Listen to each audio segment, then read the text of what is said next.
Darlin. Mari kita sekolah minggu. Shalom Jenny, shalom Daud, shalom Dilan. Abil habis sekolah minggu. Ikut yuk. Halo Joshua, halo Miki, halo Marcel. Kamu di mana sekarang? Ikut aku ibadah yuk. Yuk, sekarang waktunya kita mau mendengarkan firman Tuhan.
Tuhan Yesus, berkali kami mendengarkan firman-Mu, berkati kakak-kakak yang mengajar di sekolah minggu, hanya di dalam nama Tuhan Yesus, haleluya, amin. Shalom adik-adik semuanya. Ya, ketemu dengan Kak Daniel lagi. Kita akan belajar tentang firman Tuhan.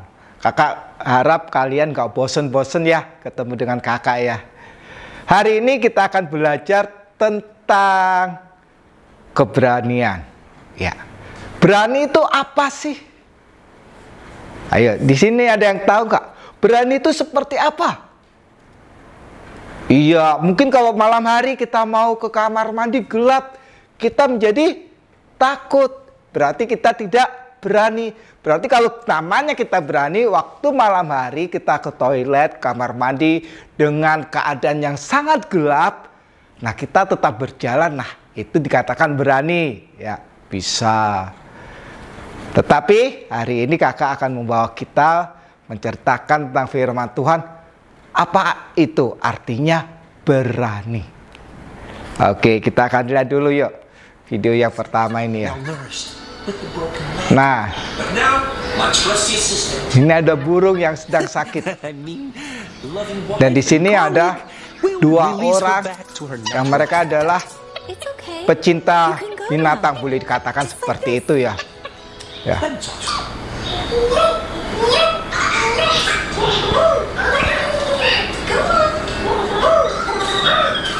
Nah, mereka melepaskan burung ini.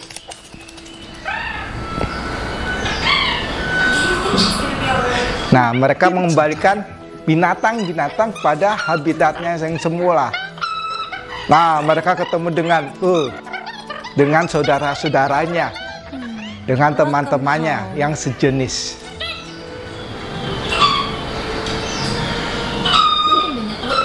What is she saying, Julia?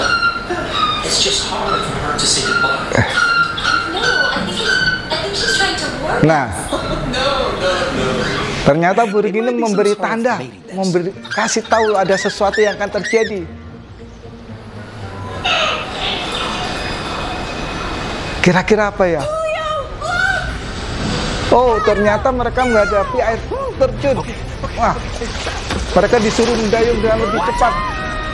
Nah, waduh, mereka masuk ke arus jeram ya adik-adik ya.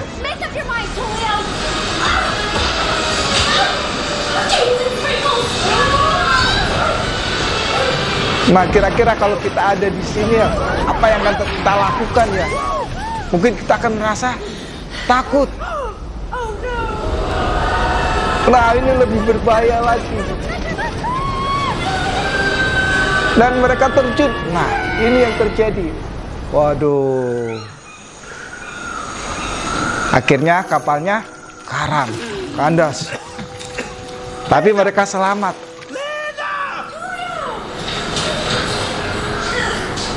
Nah, mereka berdua selamat.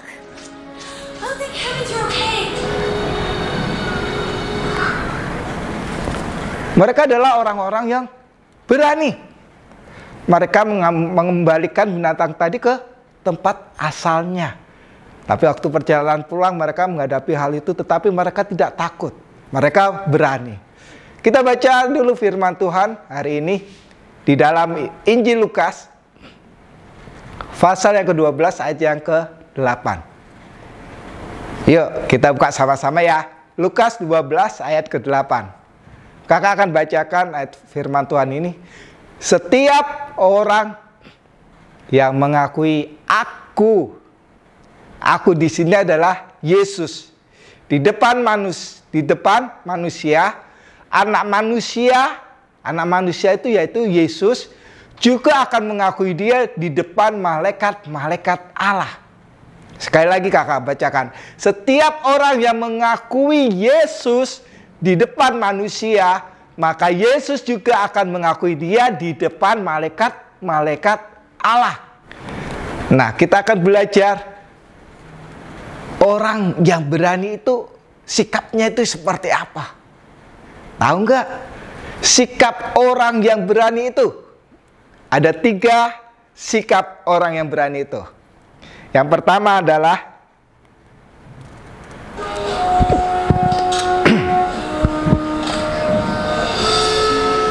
nah, ini adalah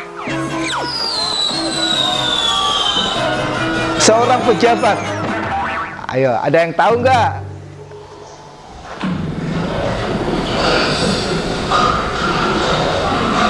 Dia dimasukkan ke dalam gua singa. Namanya adalah cepat buka. Iya, namanya adalah Daniel. Di sini Daniel dimasukkan ke dalam gua singa karena dia tetap menyembah kepada Tuhan. Dan ini adalah rajanya, Raja Darius.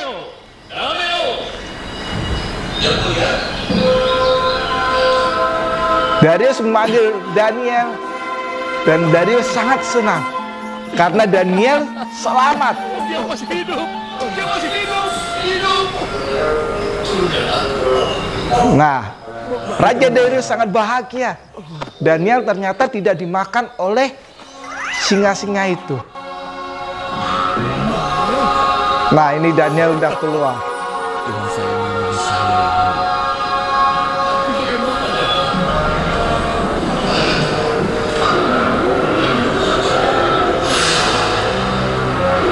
Nah, kita lihat pada waktu itu ada malaikat Tuhan yang turun, yang melindungi Daniel. Karena Daniel adalah orang yang benar di hadapan Tuhan pada waktu itu.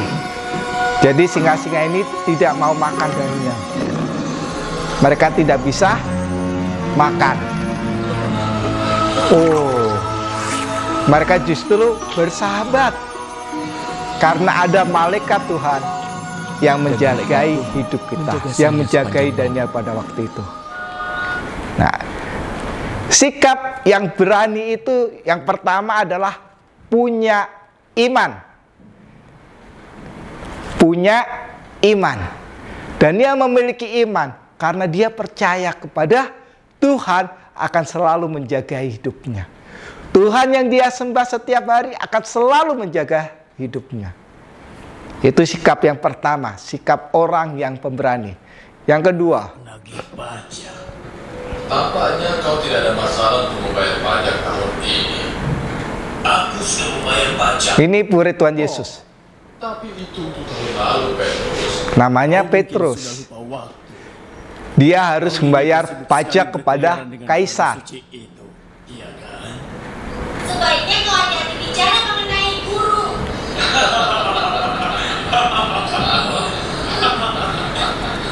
Mereka harus membayar pajak kepada kaisar. Kembalilah kalian esok hari, karena akan mendapatkan uangnya. Lalu bagaimana dengan Yesus itu? Oh, makan aku, maksudku, guru. Petrus harus membayar pajak dan juga Tuhan Yesus pada waktu itu juga harus membayar pajak.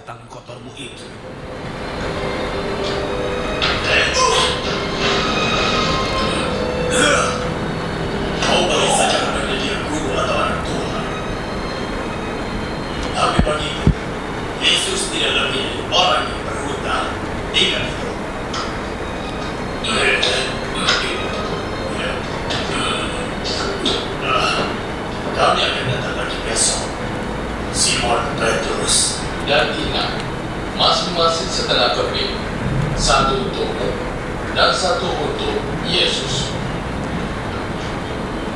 Yesus harus membayar pajak. Tidak akan membiarkannya begitu saja, kan? Benar kan?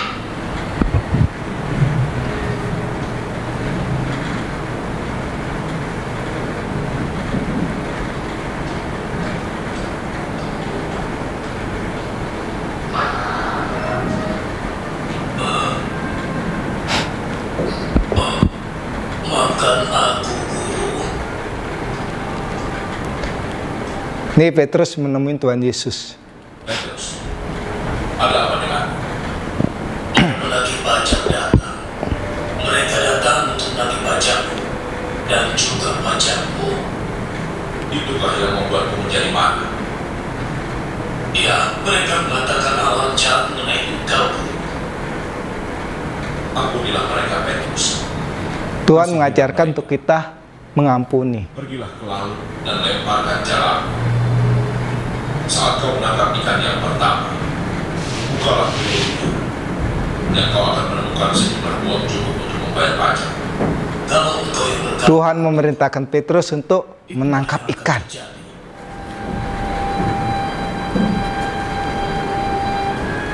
Karena di dalam ikan yang akan ditangkap itu ada uangnya. Wow, luar biasa ya. Tuhan kita, Tuhan Yesus itu. Nih Petrus sedang menangkap ikan. Sedang memancing. Nah, dia dapat ikan.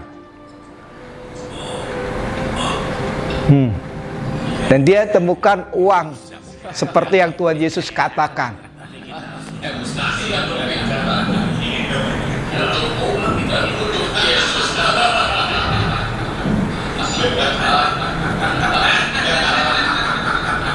rasanya aku mencium bau ikan. Ini pajaklah.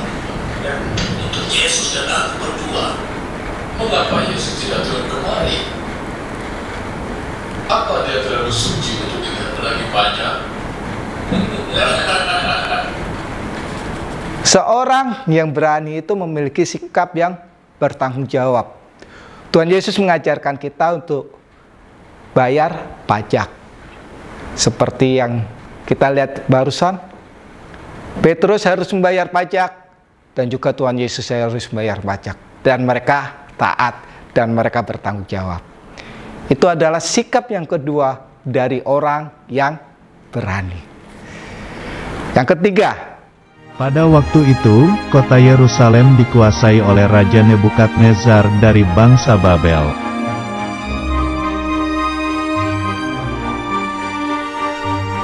Raja Nebukadnezar membuat sebuah patung yang terbuat dari emas yang tinggi.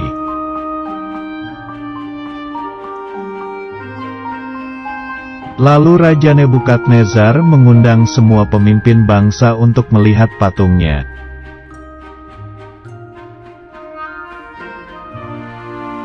Kemudian semua pemimpin bangsa pergi ke bangsa Babel.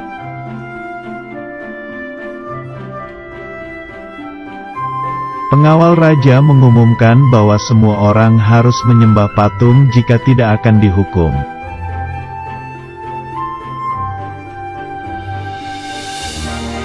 Karena takut, maka semua orang itu lalu sujud menyembah kepada patung emas.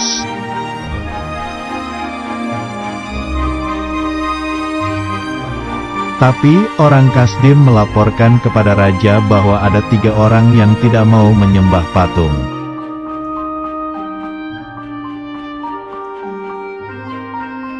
Karena tidak mau menyembah lalu mereka ditangkap. 3 orang itu adalah Sadrak, Mesak, dan Abednego.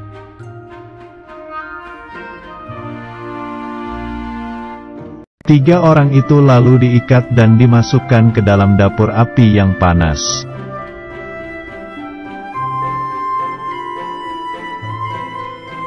Raja merasa heran kenapa tiba-tiba ada 4 orang dan mereka tidak terbakar panas.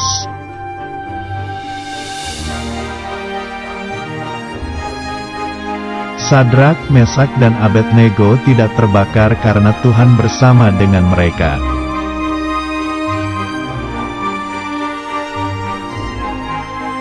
Kemudian Raja Nebukadnezar memanggil mereka untuk keluar dari dapur api yang panas itu.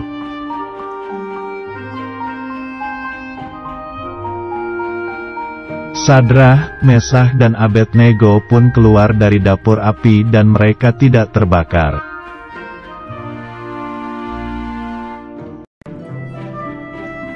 Akhirnya, Raja Nebukadnezar mengetahui bahwa Sadrah, Mesah dan Abednego mempunyai Tuhan yang berkuasa. Jadi yang ketiga adalah komitmen. Percaya, mereka memiliki iman, mereka bertanggung jawab. Dan yang ketiga, sikap orang yang pemberani adalah memiliki komitmen. Sehingga kita akan dapat melihat bahwa Tuhan akan selalu menyertai hidup kita. Jadi pada hari ini, adik-adik mau menjadi seperti tokoh-tokoh dalam cerita tadi, seperti Sadrak, Mesak, Abednego, seperti Daniel, seperti Petrus, bahkan murid-murid Tuhan Yesus yang lain, bahkan nabi-nabi Tuhan yang lain, karena mereka adalah orang-orang yang berani. Mereka memiliki sikap, mereka penuh dengan iman percaya mereka kepada Tuhan. Mereka bertanggung jawab, dan yang ketiga, mereka tetap berkomitmen. Apapun yang terjadi, bahkan nyawa mereka taruhannya, mereka tetap percaya kepada Tuhan Yesus. Hari ini, kakak juga berharap kita semua yang mendengarkan firman Tuhan hari ini, kita memiliki 3 sikap pemberani ini. 3 sikap yang dapat menyebutkan kita sebagai orang-orang yang berani. Bukan berani melawan orang tua, bukan berani melawan guru, tetapi kita berani membela kebenaran. Sikap iman kita, tanggung jawab, dan komitmen kita. Ya, jadi pada hari ini kakak yakin dan percaya kita menjadi orang-orang yang berani di hadapan Tuhan, sehingga nama Tuhan semakin dipermuliakan. Amin. Kakak juga masih ada pertanyaan. Kalau dari awal adik-adik mendengarkan firman Tuhan, kakak yakin dan percaya adik-adik pasti bisa menjawab pertanyaan ini. Oke, pertanyaannya adalah, siapakah murid Tuhan Yesus yang harus membayar pajak kepada Kaisar? Sekali lagi, siapakah murid Tuhan Yesus yang harus membayar pajak kepada Kaisar? Seperti video tadi. Oke, seperti biasa, kirimkan di bawah ini ya. Jangan lupa, ada hadiah yang menarik yang menanti kalian. Oke, kita akan berdoa mengakhiri firman Tuhan pada hari ini. Tutup mata kalian, tundukkan kepala, kakak akan berdoa. Tuhan Yesus, kami bersyukur buat hari ini. Tuhan mengajarkan kami untuk kami menjadi orang yang berani. Bukan berani melawan orang tua kami, bukan berani melawan guru kami, bukan berani melawan teman-teman kami, tetapi kami berani melawan kejahatan. Kami harus berani menegakkan kebenaran Tuhan. Ajar kami Tuhan memiliki sikap iman yang percaya teguh kepada Engkau, memiliki sikap yang bertanggung jawab, dan memiliki sikap yang selalu berkomitmen untuk tetap setia kepadamu. Apapun yang terjadi, bahkan jika sampai nyawa kami jadi taruhannya, kami tetap percaya akan Engkau Tuhan. Terima kasih memberkati setiap adik-adik yang ada di rumah, bahkan setiap orang-orang yang mendengarkan firman-Mu pada hari ini. Tuhan memberkati mereka. Kami percaya bahwa Engkau menyertai mereka dan Engkau akan menjadikan mereka orang-orang yang berani di dalam Engkau, sehingga nama Tuhan semakin dimuliakan. Terpujilah nama-Mu Tuhan buat hari ini. Kami mengucap syukur di dalam nama Tuhan Yesus. Haleluya. Amin. Oke, sampai ketemu, sampai jumpa lagi. Selamat hari Minggu, Tuhan Yesus memberkati.